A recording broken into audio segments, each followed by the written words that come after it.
वो समय आ गया है जब दिल्ली को वैश्विक अर्थव्यवस्था के संरचनात्मक रुझानों के बारे में चिंतन करना चाहिए। खासतौर से अमेरिका और चीन के बीच चल रही तनातनी को देखकर इससे जुड़े कई सवाल हैं, जैसे अमेरिका और चीन किस हद तक आपसी तनाव बढ़ाएंगे। क्या हमें भू आर्थिक प्रतिस्पर्धा के इस युग में किसी एक तरफ झुक जाना चाहिए? क्या भारत के लिए ये एक मौका है और बाजार में विविधता की इच्छा रखने वालों और वैश्विक उत्पादनों में अपनी महत्वपूर्ण भूमिका निभाने के लिए विनिर्माण क्षेत्र में प्रत्यक्ष विदेशी निवेश को बढ़ावा दे? इसे आधार मानकर हम आगे बढ़ते हैं कि भारत की उच्च प्रौद्योगिकी व औद्योगिकीकरण के अधिक गुणवत्ता वाले विनिर्माण कार्य, उत्पादों की आपूर्ति से जुड़ी व्यवस्था में अधिकाधिक रोजगार, अंतर्राष्ट्रीय आपूर्ति श्रृंखला में ज़्यादा से ज़्यादा भागीदारी की दरकार है।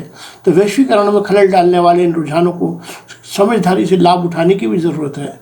इसके अतिरिक्त हमारा एक रणनीतिक लक्ष्य पारंपरिक रिश्ते से फिर भी जिंदा करना है, अर्थात इंडो पैसिफिक और यूरेशियाई पड़ोसी देशों के साथ अपने कारोबारी तथा सामाजिक संपर्क बढ़ाना। इस परिदृश्य में भारतीय अर्थव्यवस्था की चीन की भूमिका को किस तरह गढ़ा जाना चाहिए? पिछले 6 वर्षों में मोदी सरकार का रुख यही रहा है कि व्यापार घाटे को नियंत्रित किया जाए और देश में चीनी निवेश और प्रौद्योगिकी को आकर्षित किया जाए। सब बखूबी जानते हैं कि नई दिल्ली और बीजिंग किस तरह से एक दूसरे पर निर्भर हैं। अब हमें ऐसा अध्ययन करना चाहिए कि किस तरह हम लागत से अधिक फायदा कमा सकते हैं और इसका क्या असर पड़ेगा। ऐसे आकलनों के बाद नीति नियंताओं को चुनिंदा क्षेत्रों में चीन के साथ परस्पर निर्भरता और विकसित करने की नीति बनानी चाहिए या किसी अन्य देश से आयात बढ़ाकर दूसरी जगहों से आउटसोर्सिंग कर इसे कम करने की योजना पर काम करना चाहिए।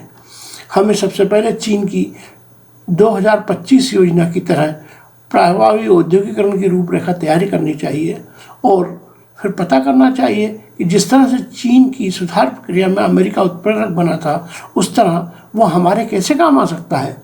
विशेषकर डिजिटल क्षेत्रों में अमेरिका और चीन के बीच में जो मुकाबला चल रहा है, उससे एक अन्य नीतिगत चुनौती हमारे सामने है। एक डिजिटल सुपर पावर को छोड़कर दूसरे के पाले में जाने से हमें बचना होगा। आखिरकार चीनी और अमेरिकी कंपनियां समान धरातल पे हैं, दोनों समान रूप से हमारी डाटा की संपूर्ण को खतरा है। आयातित सॉफ्टवेयर और हार्डवेयर के लिए हमारी इन दोनों देशों पर निर्भरता है और दोनों ही हमारी स्थानीय क्षमताओं पर समान रूप से चोट करते हैं। लिहाजा अपना बहुमूल्य संसाधन उन्हें सौंपने से पहले हमें घरेलू नवाचार को बढ़ावा देना चाहिए। एक अन्य विषय इंडो पैसिफिक के साथ भारत का रिश्ता है।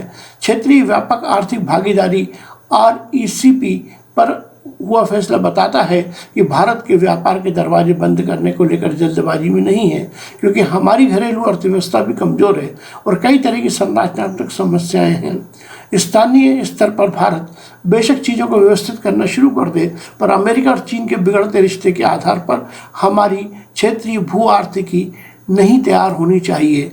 सच यही है कि चीन और अमेरिका के आर्थिक रिश्तों में गिरावट चीन की परस्पर निर्भरता को कम नहीं करेगी।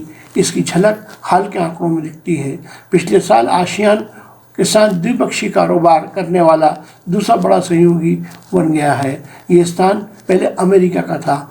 इस साल तो अब आसियान यूरोपीय संघ को पीछे छोड़कर चीन से सबसे ज़्यादा कारोबार करने लगा है। स्पष्ट है, हमें अमेरिकी सियासत की संभावना पर चिंतन करने की बजाय हमें भू आर्थिकी क्षेत्र में विकसित होने वाले रिश्तों को लेकर रणनीति बनानी चाहिए, जिससे आगे के अवसर पैदा हो सकें। बेशक चीन के साथ संबंध आगे और जटिल रहने के प्रयास हैं। भारत के पड़ोसी देश सहित कई एशियाई देश अमेरिका, चीन, जापान और यूरोप की प्रौद्योगिकी पूंजी का लाभ उठाने के लिए उदार रणनीति अपनाएंगे। ऐसे में कुछ अलग करने की कोशिश करके हम प्रतिस्पर्धी लाभ उठा सकेंगे।